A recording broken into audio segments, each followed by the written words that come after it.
Hey basketball players, thank you for clicking on the video today. Welcome. Today we're going to be talking about 4 different tips for you to make varsity this year. Now this video is not going to be specific for a freshman making varsity or a senior making varsity or whatever. It's just how to make varsity in general. If you guys want another video on how to make varsity if you're short or if you're a freshman or another video like that, make sure you guys leave it in the comments below. And before we get into these 4 tips to make varsity, make sure that you guys smash the like button and hit the subscribe button, turn notifications on so that way you can never miss a video from me. I'm trying to give you guys as many tips as I can to help you guys in your basketball careers. Basketball is something that has really blessed my life, and I think basketball can bless your life too if you use it the right way and know how to approach it. So make sure you guys hit the subscribe button so we can keep growing our games and keep getting better. Without further ado, let's get into tip number 1. The first tip to making varsity, whether you're coming from 8th grade or from sophomore year on JV, or if you're going into your senior year and you just want to play basketball for the first time, the first thing that you're going to notice about varsity compared to junior varsity, C team, or other types of basketball is that the pace of play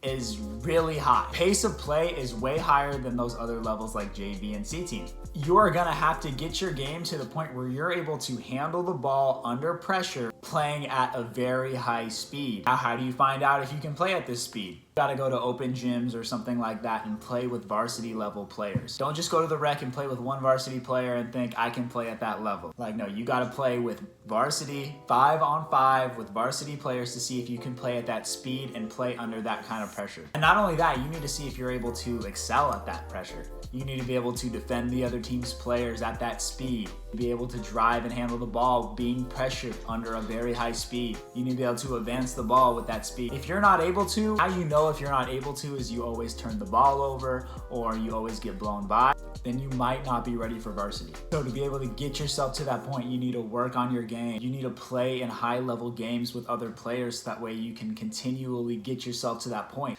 You can't expect to be able to play at that high speed if you're just doing drills by yourself all day. You need to be able to get yourself in those situations to improve, get your decision making better, improve your speed, improve everything about your game. So the first tip is to get yourself to play at that high speed and be able to play under pressure. And to do that, you obviously need to play in more games. The second tip is to get a job and do it well. I'm telling you, not everybody on the varsity team is gonna be a scorer. You might have 13 guys on a varsity team, and how many guys score above 10 points?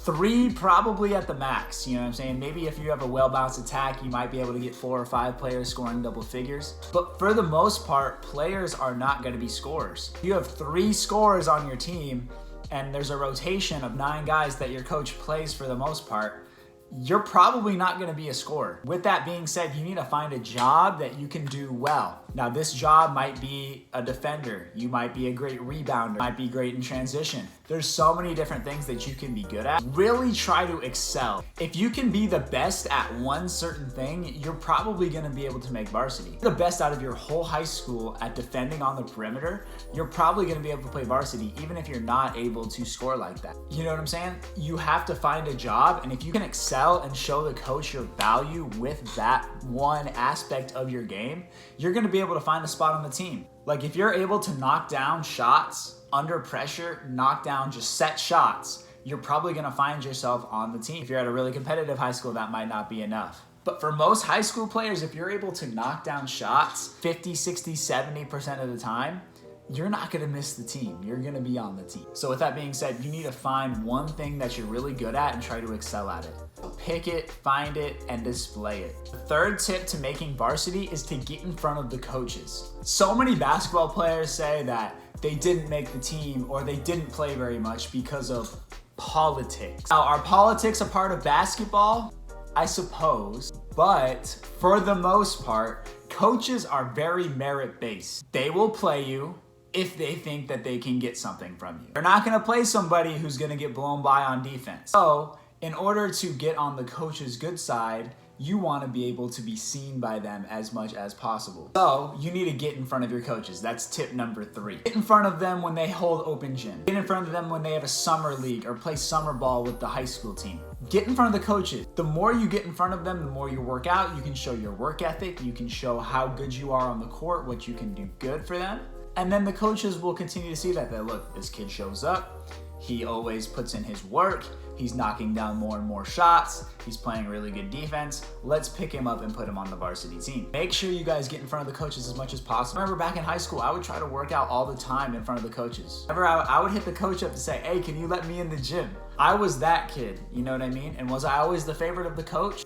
Absolutely not. But I was able to play 3 years of varsity because I was able to get in front of them and show them what I could do. Also, they helped me improve so that I could become better for them too. I was on their good side. Some players say they don't want to do that. They just want to go kick it with their friends instead of go to the gym with the team. Then you're probably not going to be able to make varsity. So make sure you guys get in front of the coaches as much as you possibly can. And then lastly is tryouts. Now, coaches typically have their idea of who they want before tryouts even begin. So tryouts is a very hard thing to sway a coach on, but it can happen. I've been a high school basketball coach and I've played high school basketball. I've seen players come into tryout for varsity and make it just because they showed up that day. We didn't know about them.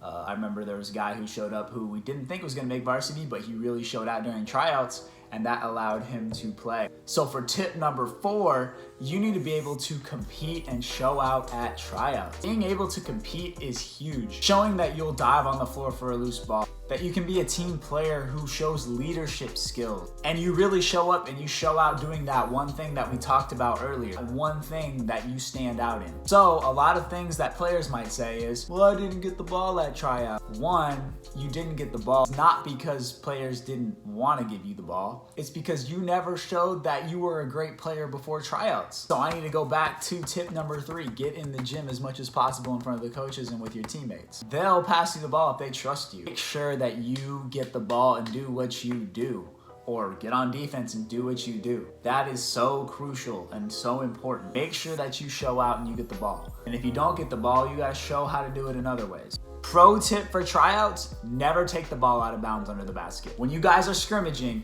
never take the ball out of bounds underneath the basket. I promise you, if you pass it in, you probably won't see it again unless you are the best player on the court. If you pass the ball in, everybody's gonna try to do their own little thing for the coach to show them that they can score. Don't be that guy. You get the ball, you go make something happen. So those are my 4 tips. You gotta be able to play at the speed that varsity is played at. You gotta be able to do one job really, really well, whether that's shooting, whether that's defense, whether that's rebounding. You gotta be doing that one thing. Make sure you have that one thing identified. Third, you need to get in front of the coaches as much as possible before tryouts, so that way they know who you are and they will be more likely to pick you.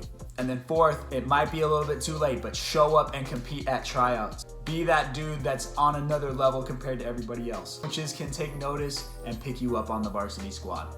So those are my 4 tips to making varsity. I hope you guys can take those and utilize them. If you guys enjoyed the video, make sure you guys hit the like button. Smash the like button, I promise. I really appreciate you guys helping me out. Leave video ideas in the comments. I use every single idea that I get. Make sure you guys leave video ideas. I'll try to give you guys more advice. I'm looking at making a mental game video very soon, so make sure you guys be on the lookout for that. Make sure you guys follow me on Instagram at JQ Basketball Training, and we will see you guys in the next video. Out. JQ's out. Peace.